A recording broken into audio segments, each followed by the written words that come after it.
Reese receives her 8th tech, which will prohibit her from playing against the Indiana Fever.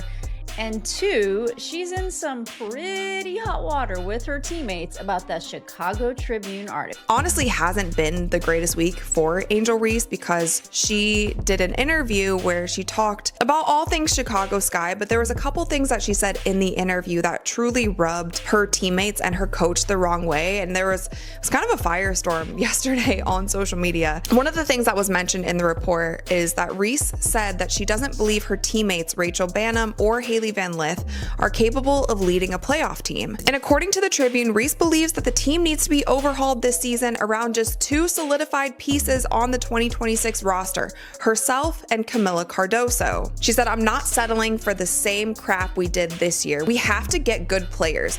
We have to get great players. However I can help to get the best here, that's what I'm going to do this offseason. I'd like to be here for my career, but if things don't pan out, obviously I might have to move in a different direction and do what's best for me." Those are sometimes just sentiments that you just don't say publicly. And her teammates unfortunately saw this, the coaching staff saw this, and then it was reported, multiple league sources told Front Office Sports the entire team has seen Reese's comments and the teammates are unhappy with the direct attacks. A team meeting is planned at which players are expected to address Reese directly. Now, Angel Reese, since all of that, she has apologized. She has taken some accountability, and the last thing that I will read for you guys is her apology. She said, "I don't think I'm frustrated with my team/organization. I think I'm frustrated with myself. I didn't intentionally mean..." Angel Reese's day. Basically, her entire team feels attacked by her from comments that she made in the Chicago Tribune article. This is what Front Office Sports is reporting. According to the report, Reese said she doesn't believe her teammates Rachel Bannum or Haley Van Lith are capable of leading a playoff team. Guard Ariel Atkins is another player on the Sky's roster with WNBA championship experience. "We are aware of it," Marsh said. Marsh is actually head coach of the Chicago Sky, and we're addressing it in-house as currently speaking. That's where we're staying right now. An undeniable star power. Reese, on the other hand, has had to rely on manufactured hype and branding that failed to live up to expectations. The future of the WNBA lies in Caitlin Clark's hands. As she continues to dominate on the court and off, Reese will need to reinvent herself, find a way to generate real results, and reclaim her place in the spotlight. The question is, will she do it before it's too late? For now, Caitlin Clark is the face of the WNBA, and Angel Reese is left watching from the sidelines, trying to figure out how to turn her fading hype into lasting success.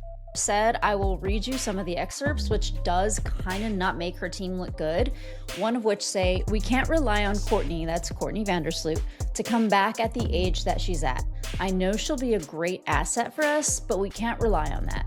We need someone probably a little younger with some experience, somebody who's been playing the game and is willing to compete for a championship and has done it before." Some of the other stuff that she said was also pretty bad. Like, "I'm not settling for the same we did this year. We have to get good players. We have to get great players. That's a non-negotiable for me. I am willing and wanting to play with the best. And however I can help to get the best here, that's what I'm going to do this offseason.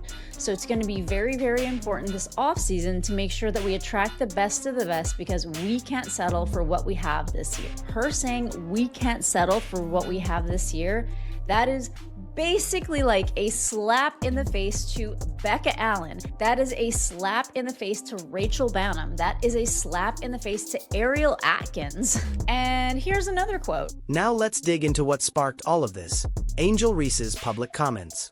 The interview she gave was supposed to be a routine look into the Chicago Sky's struggles, but instead, it turned into a full-blown locker room disaster. In the interview, Reese didn't just criticize her teammates in general terms. She went straight for the jugular, calling out Rachel Bannum and Haley Van Lith, saying she didn't believe they had what it takes to lead a playoff team. She even went so far as to say the entire team needed a makeover, and only 2 players should be safe in the upcoming season: herself and Camila Cardoso. Now, this is where things get really messy. These comments were heard loud and clear by her teammates, and they were not happy. According to multiple reports, the entire locker room was rattled. A team meeting was called, and players were expected to confront Reese about her direct attacks. This wasn't just a misstep, it was a firestorm waiting to happen. And for the Chicago SKYS Management, They were left scrambling, trying to clean up the mess. So, what did Angel Reese do next? She apologized. But honestly, was it enough? She stated that her frustration wasn't with her team, but with herself, and that she didn't intend to attack her teammates. But here's the thing. When you go public with such strong, targeted criticisms, the damage is done. Apologizing after the fact doesn't erase the fact that you threw your teammates under the bus in front of the entire world. And let's not forget the elephant in the room. This isn't the first time Reese has publicly stirred up drama. Her history of fiery, outspoken behavior has been her brand. But when your brand is built on controversy and you're part of a team that's struggling, it's hard to make your case when you're also the one throwing gasoline on the fire. Reese's apology? It felt more like a PR move than a heartfelt apology. She claimed her words were taken out of context. I'd like to be here for the rest of my career, but if things don't pan out, obviously I might have to move in a different direction and do what's best for me. But let's face it, when you publicly call out players by name and suggest the team needs a complete overhaul, you can't just throw your hands up and say, "Oops, that wasn't my intention." The damage to the locker room trust is already done. Let's dive deeper into this double standard that is unfolding in the Chicago SKPNS front office. Earlier this season, the Chicago Sky's GM, Jeff, publicly called out Angel Reese, claiming she needed to step up and deliver more for the team. But guess what? No suspension for him. No punishment. Nothing. But as soon as Reese returns the favor, calling out her teammates and their leadership, the franchise jumps into action with a half-game suspension. How is that fair? Reese's comments were undeniably harsh, but it's tough not to see the glaring discrepancy here. The GM criticizes her on public platforms. No consequences. Reese. She gets sidelined for half a game for expressing frustration that was rooted in a larger team issue. The double standard is clear. If you're a star player, you're treated differently. It's not just about team discipline. It's about sending a message that only certain people get the freedom to speak their mind.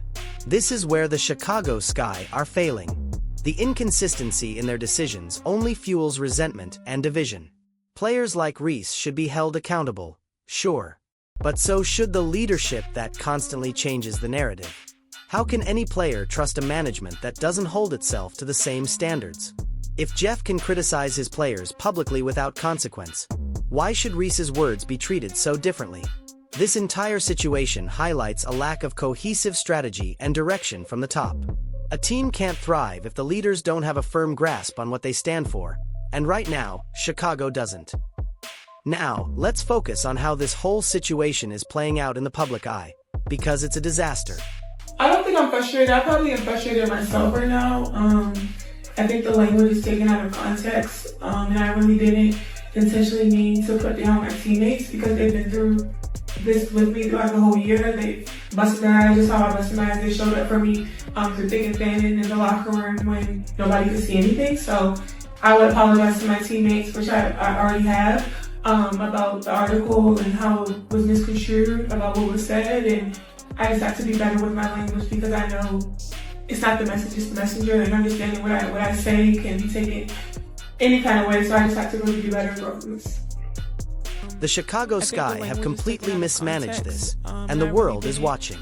A half-game suspension for Angel Reese is laughable. But what's even worse is that this situation is now front and center in the media. ESPN, AP, and every major sports outlet are covering this, and it's not for the right reasons. This isn't about on-the-court strategy or how the Sky plan to win games. It's all about a weak front office, a fractured team, and an unclear message. A full game suspension, or no suspension at all, would have been the stronger move. But the half-game suspension? It reeks of indecision and confusion. Why suspend her at all if you're not committed to the consequences? You can't just slap a band-aid on this and call it a day. The team's lack of clarity about how to handle their star player is embarrassing. The half-game suspension doesn't just affect the locker room, it affects the team's reputation. Fans are seeing this unfold, and they're not buying it. They're not looking at the Sky as a strong, cohesive team. They're seeing a franchise that's lost control of their star player and doesn't know how to discipline their most talked-about athlete. And in the sports world, image is everything. Chicago's image right now? It's crumbling. Sponsors and fans will be watching closely to see if the Sky can recover from this mess. Right now, it doesn't look like they have the strategy to do so. Now, let's ask the hard question. Can Angel Reese salvage her career with the Chicago Sky, or is this the beginning of the end? This team's locker room is fractured. The front office is showing signs of desperation. Reese's relationship with her teammates is hanging by a thread, and her brand is being tarnished by every controversial comment and every technical foul. But here's the kicker. Reese has the talent. She's a fantastic rebounder, and when she's on, she brings the energy every team needs. But talent alone isn't enough. You can't keep creating headlines for all the wrong reasons and expect to lead a championship team. She's already made her mark in the league, but at what cost? The drama, the public feuds, the tech fouls, these are the things that are starting to define her career. It's clear that if she doesn't evolve, she could be a player who's remembered more for her personality and antics than her on-court contributions. The question that remains is whether Chicago is the right place for her. Her comments about needing better players, about the state of the team, these things are hard to walk back. Can she fix her relationship with her teammates? Can she repair the trust that's been broken? And more importantly, can she take her game to the next level to match her bold personality? Here's where things get interesting. Reese's marketability is still sky high. Her name alone can sell jerseys and fill seats. But what about her actual impact on the game? Right now, she's caught in a cycle of hype and inconsistency, and that's not something that's going to win titles. Teams need more than just talent. They need leadership. If Reese doesn't figure out how to evolve into a player who leads by example and not by controversy, she may be stuck in this cycle of underperformance and public drama. But don't count her out yet. She's still young, and with the right guidance, she could rise above it all. The question is, will the Chicago Sky be the team that helps her grow, or will they let her go? If they don't find a way to handle her, someone else will, and they might reap the rewards of her potential. But one thing is clear. Reese needs to make some serious adjustments if she's going to stay relevant in this league. Time is running out for her to prove she's more than just a controversial star. It's time for Angel Reese to step up, both on and off the court. The Chicago Sky are backed into a corner. With a record that's barely above the bottom of the standings, they're struggling to make any moves that make sense. Angel Reese's drama and inconsistency are only making things worse. The half-game suspension? It's a band-aid on a bullet wound. It's not solving the problem. It's just making Chicago look more like a circus. If Chicago wants to rebuild, they need to make tough decisions. If they want to keep Angel Reese, they have to let her lead, grow, and mature. If they don't, they'll have to find someone who can take charge, who can unite the locker room and get this team back on track. Right now, Reese's future with the Sky looks uncertain. The question remains, will she evolve, or will the team cut their losses? Angel Reese is a talent like no other, but talent alone isn't enough to carry a team. The league is watching closely as the Chicago Sky's drama unfolds, and it's clear, Reese's future depends on whether she can step up and become the leader this team desperately needs. If she doesn't, the writing is on the wall. Her time with Chicago might be over, and her next move could decide the course of her career. What do you think? Will Angel Reese rise to the occasion, or is this the beginning of the end for her in Chicago?